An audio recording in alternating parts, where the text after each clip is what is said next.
Los rostros de los desaparecidos que cuelgan en los postes son observados por la feligresía. Se escuchan sus alias en la misa cada vez que el cura los menciona. Si tan solo pudiera vencer la vergüenza, pero ¿qué diría? ¿Qué culpa reposa en él? Él había burlado al diablo y expuesto las enseñanzas bíblicas desde el púlpito, frente a la devota congregación. A veces divagaba con anécdotas sucias y apuradas que se esforzaba por corregir para evitar compromisos. No era un buen orador. Sin embargo, resulta carismático ante todos. Pero, ¿qué conocían de él? La convicción se desvanece. Se trata de algo más agudo, la ignorancia que se esparce en todos, pues desconocen el secreto que ocultaba con cautela, mucho más su verdadera identidad, su auténtico nombre. Señores, él era un farsante, ahora sometido al escrutinio por su pecado en el infierno, conviviendo con aquel con el que hizo un pacto. Todos se golpean el pecho.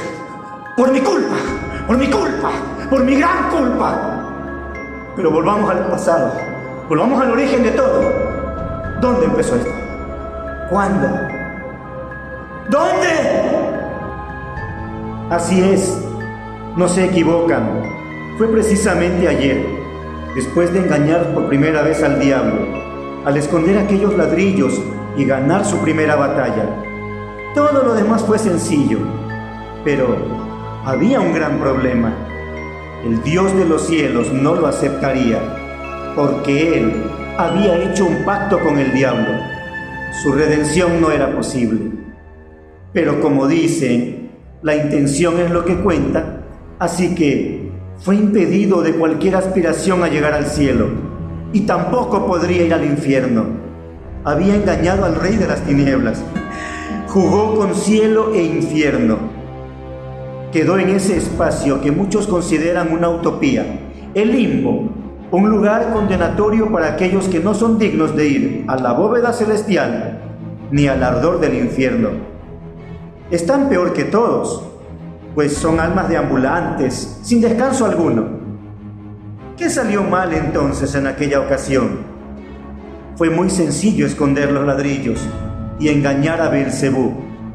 Sin embargo, los vicios, la mentira y el engaño son ingredientes principales de la humanidad y de cada ser vivo.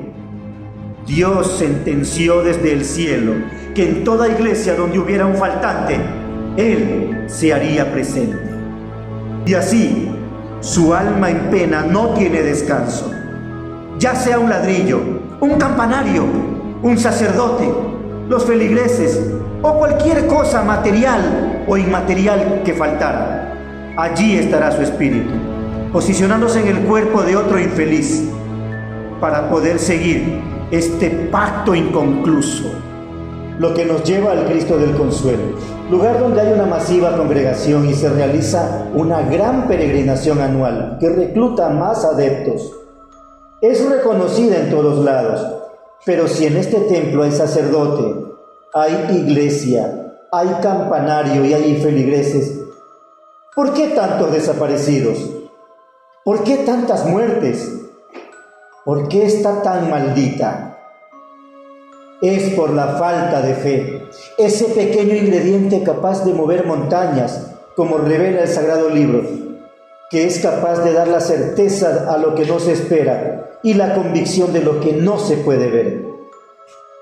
Durante la procesión, él identifica a cada mentiroso que se da golpes de pecho, pero no redime sus acciones, ni salva su alma con fe. Después de la procesión, ese espíritu camina por bares, cantinas y esquinas donde pululan los esperpentos humanos, parásitos sociales incapaces de cumplir su palabra, cobardes para intentar un cambio en sus vidas. Son quebrantados de espíritu, rotos en el alma, víctimas mortales de la asidia, almas sin asidero ni espacio en que habitar. Allí descarga su mortal veneno. Se hace presente donde 2 o 3 están reunidos, haciendo que se confundan entre ellos y se ataquen mutuamente. Generalmente, todos mueren. a veces deja a una víctima malherida para que cuente lo sucedido.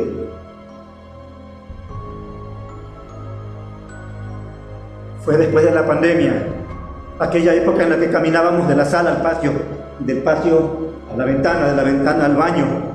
Eran nuestros únicos paseos permitidos. El toque de queda, más el estado de excepción, y sumado a las noticias de la muerte por pandemia, eran terribles. Pero nada como lo que les voy a describir ahora.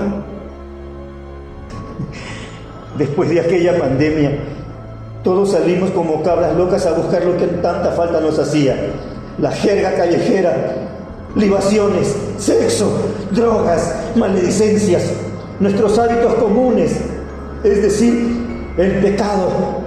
Aquella última noche salimos por las calles de nuestra barriada. Los esquinazos fueron numerosos, desde cerveza, guanchaca, tequila, ron y vodka. Todo era bienvenido. Aquellas damas de risa estridente y maquillaje exagerado, por unos pocos billetes, nos proveyeron de placer. En este último acto, todos nos separamos. Cada quien cogió por su lado, hasta que aquel grito desgarrador nos movió a todos de nuestros espacios, y allí lo encontramos.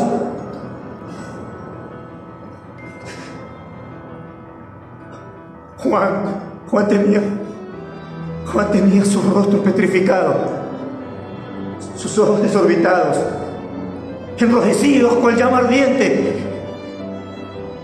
su pecho desgarrado, las entrañas por fuera,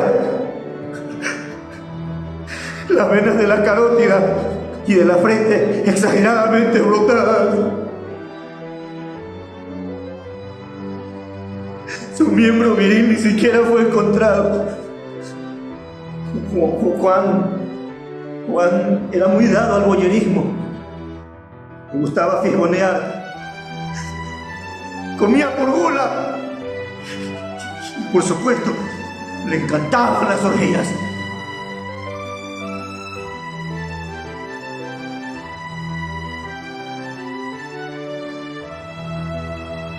Soy una de las víctimas que ha sobrevivido.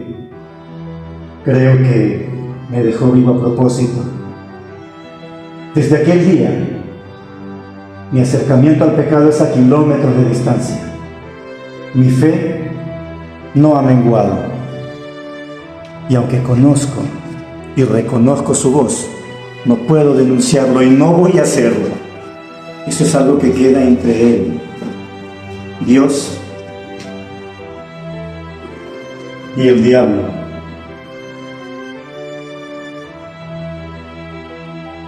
Qué irónico resulta que después de la peregrinación quedan marcadas las almas, que durante todo un año hasta la siguiente irán perdiendo la vida poco a poco, uno a uno. Todos serán culpables: sicariato, delincuencia común, bandas organizadas, guerra de bandas. Pero nadie sospechará de Cantón. Peor, que vive dentro del sacerdote, pero desde allí y por siempre, en cualquier lugar donde falte algo, él estará allí. Siempre estará ahí.